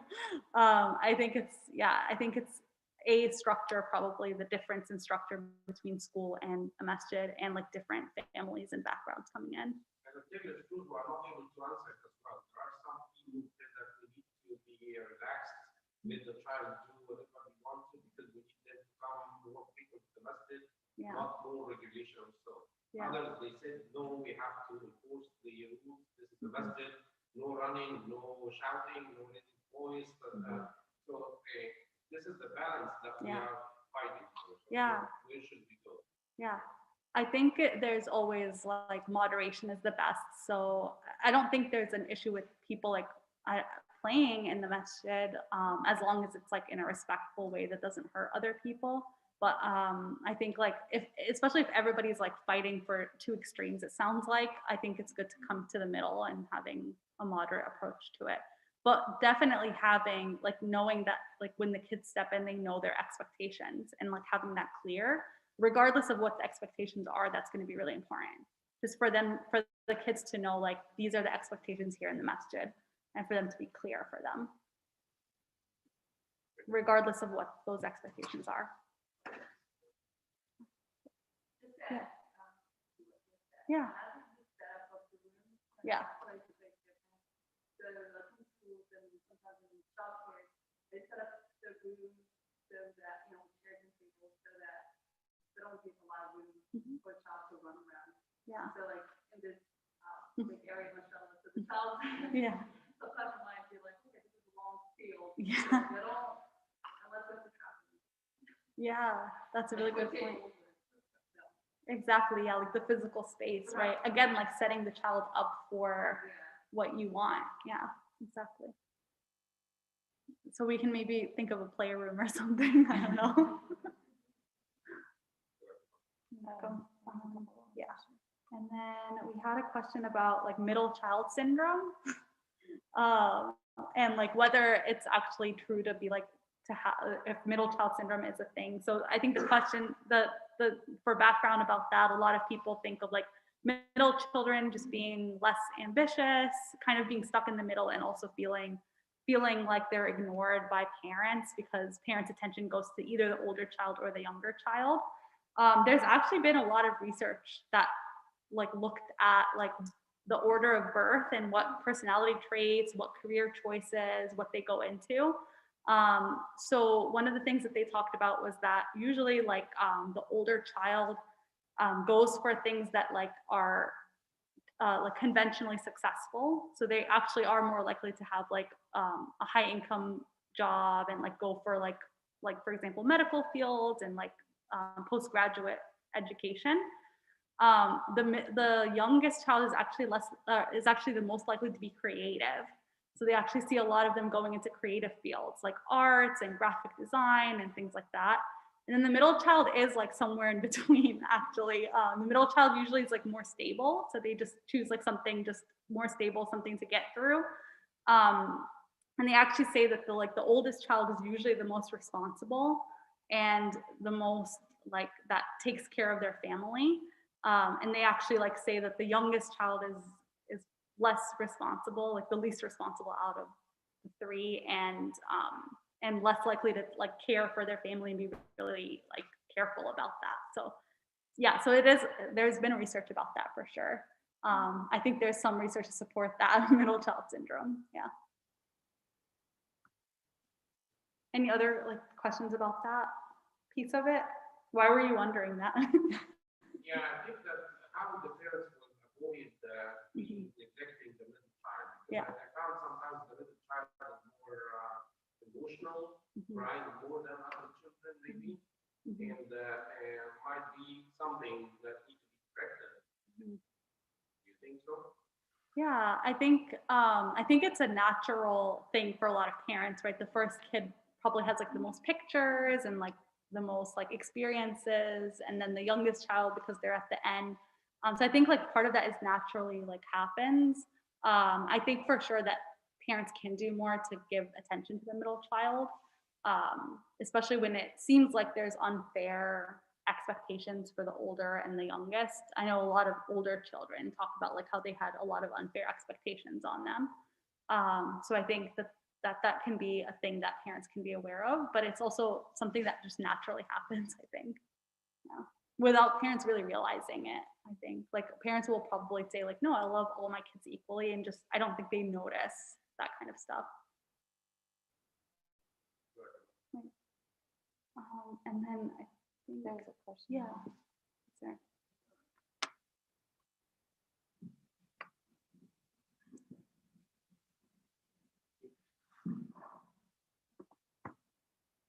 I think what you were just talking about when you said the responsibility, sometimes they put burden on their kid, first child, lots of expectations. I think it could work in reverse. If you work overseas, Yeah. when the parents don't put that much responsibility on the kids, the older ones are born there, Yeah. but then when they migrate to the US, it's like switches, right? Yeah.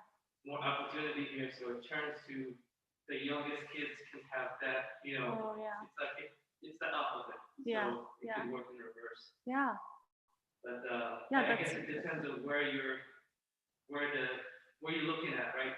Because it could be different in the US versus you're overseas for migration when migration happens. Yeah. So I see that a lot in families where when they migrate here, it's like the youngest kids, they put so much, I wouldn't say pressure, but more expectations and things like that. Yeah, that's a really good point. Like the cross-cultural differences that we should be aware of for sure. And like also at what point the family migrated to the United States, like was the older child like not yet born or whatever it is, and that can also influence like the responsibilities. For sure. Yeah. I just had a quick question. So I have 3 kids, Come to that. 2 toddlers. This is one of them, she's the oldest. And my question would be, when they're misbehaving because they copy each other, a lot of times like we try to time out, but at some point it stops working. Yeah. How do you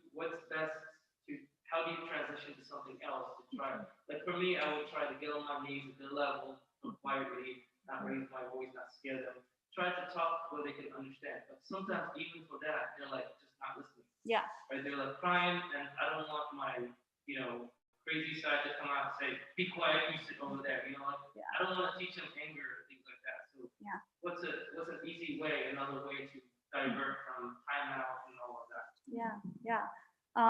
Yeah, we were just talking about like all the different consequences.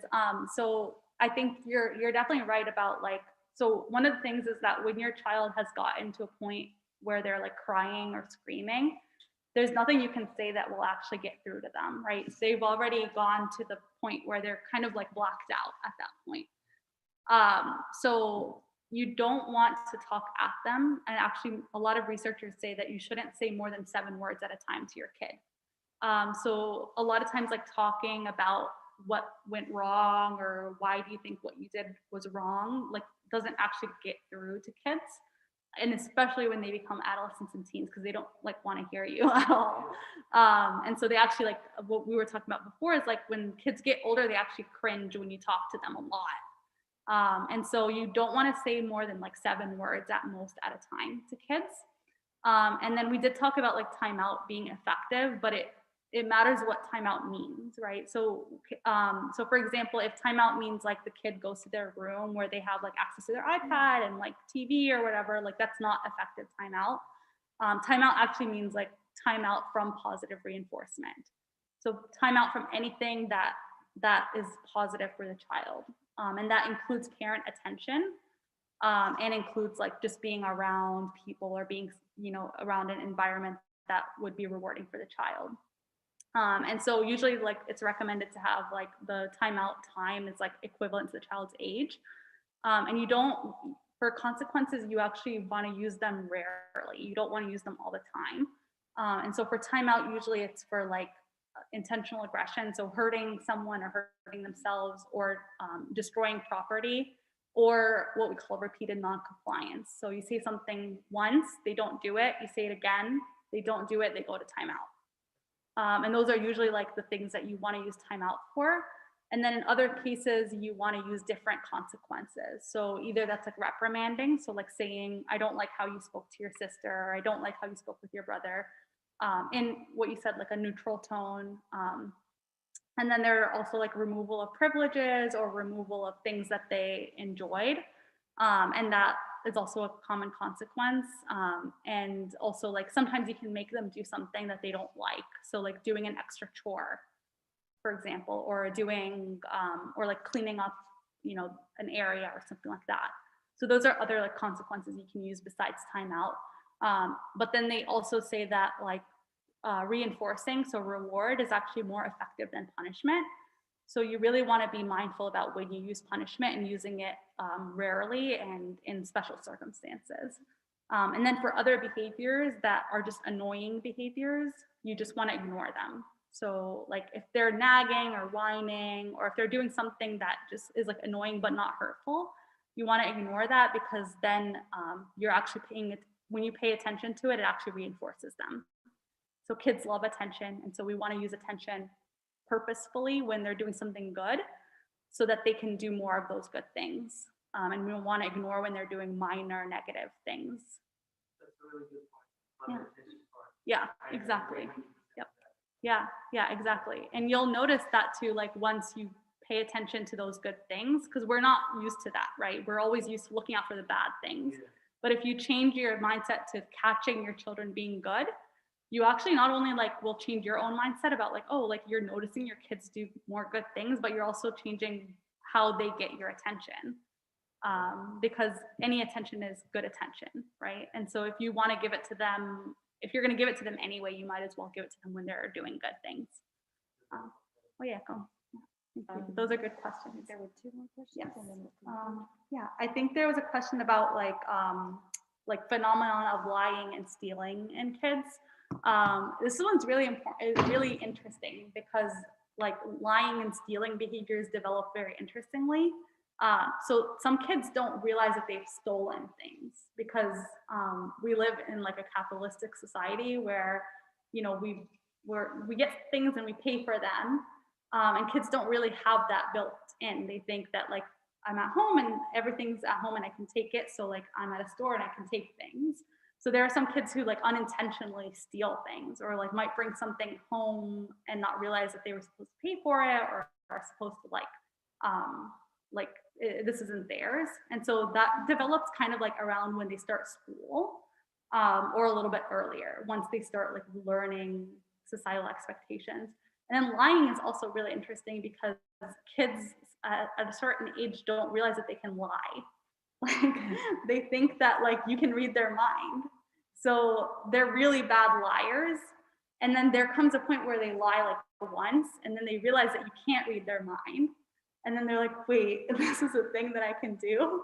And so I think like they think that parents are all knowing, right? They think that you know everything, like you can read their mind. But then there comes a point, I think it's around like 5 to 6 years old, where they realize that they can actually lie and get away with it. And so I think some of that is normal, like normal child development. And then at some points it gets to where like it would be, for example, like a diagnosis, like kleptomania is like, it means like compulsive stealing, for example.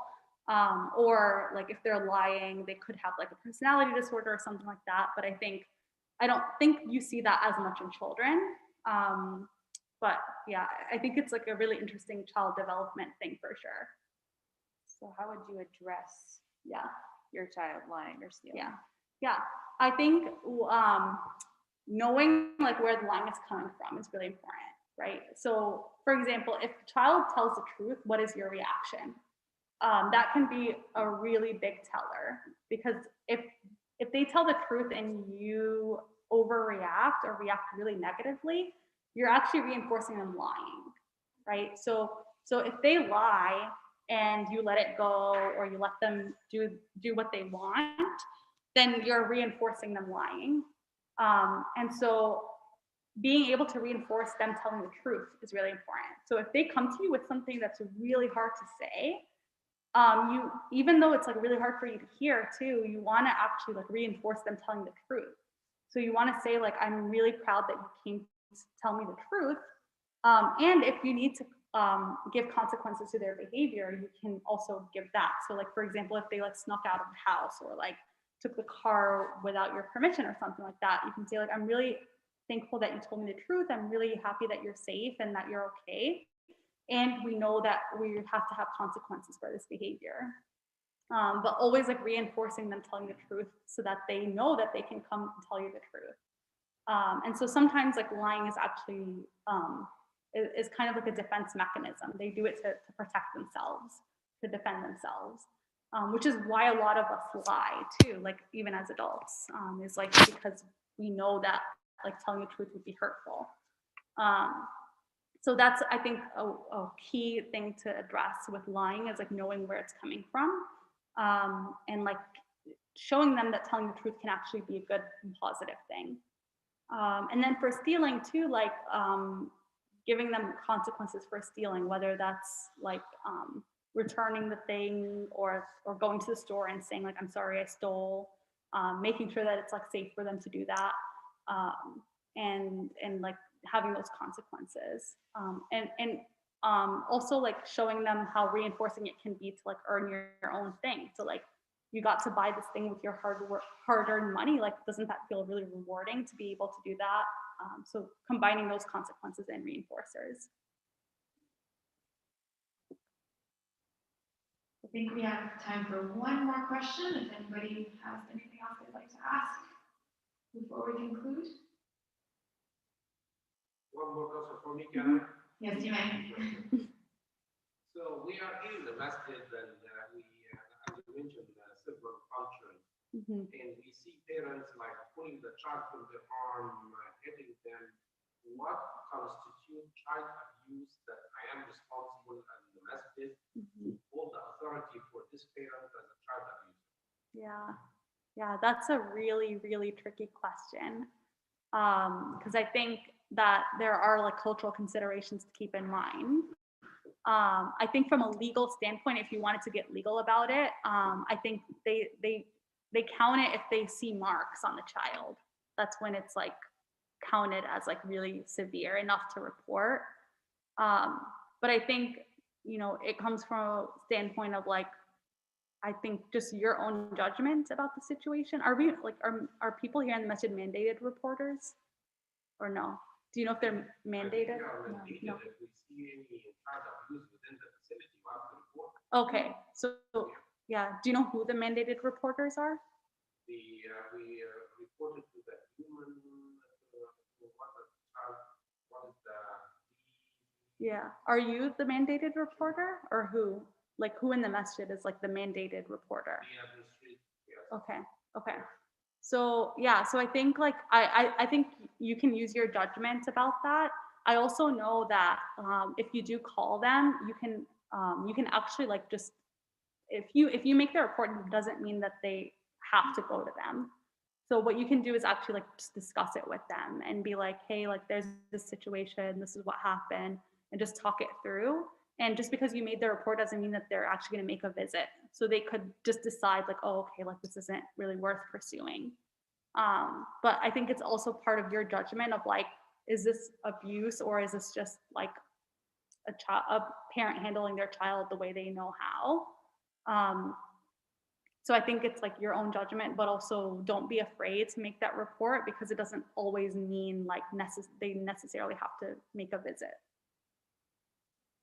Do we have like consultants at all or people that we can consult with? We're still at the beginning, but we may need in the future. Yeah. I have seen a mother in the parking lot holding their child and just hitting in the back several times and the child's crying and screaming actually, and they have to stop that, please stop several times. So that we have parents that they really not able to decide what is abuse, what's not, what's punishment. Yeah. I mean, I think like in a lot of like cultures, like CPS is very feared. Like people are really scared of CPS just because we know that they like tear families apart and like can get you into a lot of legal trouble. And I also know that like they don't, their main objective is like to keep families safe. And so they're not gonna necessarily like make a visit and like make a whole legal thing. Sometimes they actually provide a lot of resources for families, which I didn't realize before, but sometimes they can work with families to get like counseling and get like services for the family and resources for the family to help like this issue.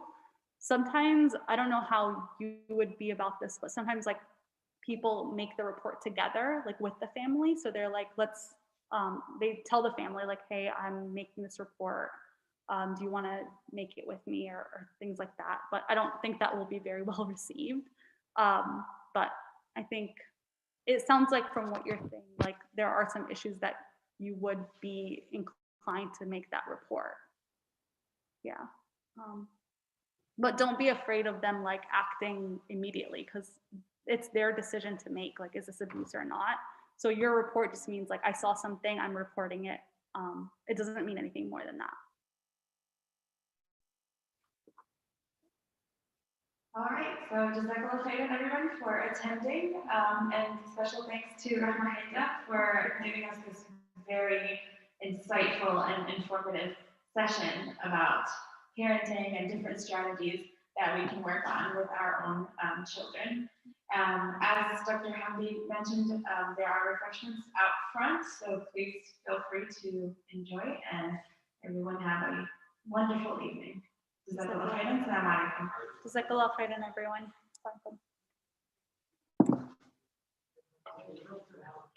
Thank you. Thank you. You were great too.